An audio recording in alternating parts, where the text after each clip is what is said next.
मैं उसे हर रोज रोते सुबकते देखता था। सामने के आर्मी क्वार्टर में एक औरत हर रोज आती और हर बार थोड़ी और टूट जाती। पास के गांव से पैदल चलकर आती थी वह, कभी अकेले तो कभी अपने बेटे के साथ। क्वार्टर के बाहर खड़ी होकर साहब के निकलने का इंतजार करती। कभी उनसे दो बातें हो जाती, कभी बिल्कुल नहीं। कई बार तो बस चुपचाप लौट जाती, अपनी आंखें पोंछती हुई। एक दिन मुझसे रहा नहीं गया। मैंने पूछ ही लिया, आखिर मामला क्या है? आप रोज यहां क्यों आती हैं? उसकी कहानी सुनकर एक फौजी होते हुए मेरा दिल बैठ गया।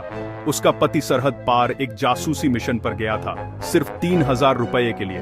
उसने जाते वक्त कहा था, साहब ने एक जरूरी काम दिया है, हफ्ते भर में लौट आऊंगा। लेकिन वह 1 साल से नहीं लौटा था।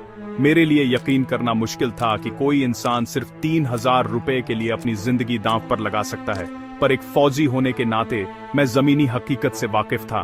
पर्दे के पीछे चलने वाले जासूसी ऑपरेशंस फिल्मों की तरह ग्लैमर से भरे नहीं होते। जब जासूस पकड़े जाते हैं तो सुरक्षा कारणों से एजेंसियां अक्सर उससे पल्ला झाड़ लेती हैं। न कोई रिकॉर्ड, न कोई पहचान, और पीछे छूट जाते हैं परिवार, न पेंशन, न सम्मान, न कोई कानूनी सहारा। जिस इंसान के सहारे घर की रोजी रोटी चल रही थी, वही हमेशा के लिए चला गया था। पिछले साहब अपनी जेब से उसकी मदद कर रहे थे, लेकिन उनके तबादले के बाद वो भी बंद हो गई। नए साहब के ऑफिस जाकर उसने नौकरी मांगी तो उसे आया कि नौकरी का प्रस्ताव मिला। उसका रहा सह स्वाभिमान भी टूट गया। उसे लगा ये उस आदमी की कुर्बानी का अपमान है जिसने अपनी जिंदगी देश के लिए दांव पर लगा दी। भावुकता में मैंने उसे मदद का वादा कर दिया, लेकिन जल्द ही समझ गया कि सिस्टम की अपनी सीमाएं हैं। न अधिकारी पैसे दे सकते थे, न कोई सम्मानजनक पद।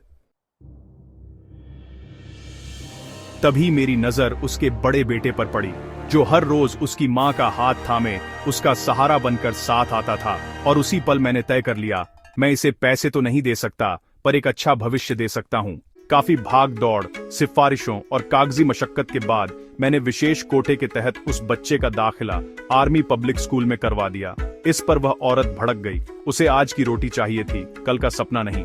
लेकिन बहुत समझाने के बाद वह मान गई, क्योंकि मैं उसके परिवार को रोटी नहीं दे रहा था, मैं उसे रोटी कमाने लायक बना रहा था, ताकि कल कोई 3,000 रुपए का लालच देकर उसके परिवार का साया और जीने की गरिमा न छीन सके।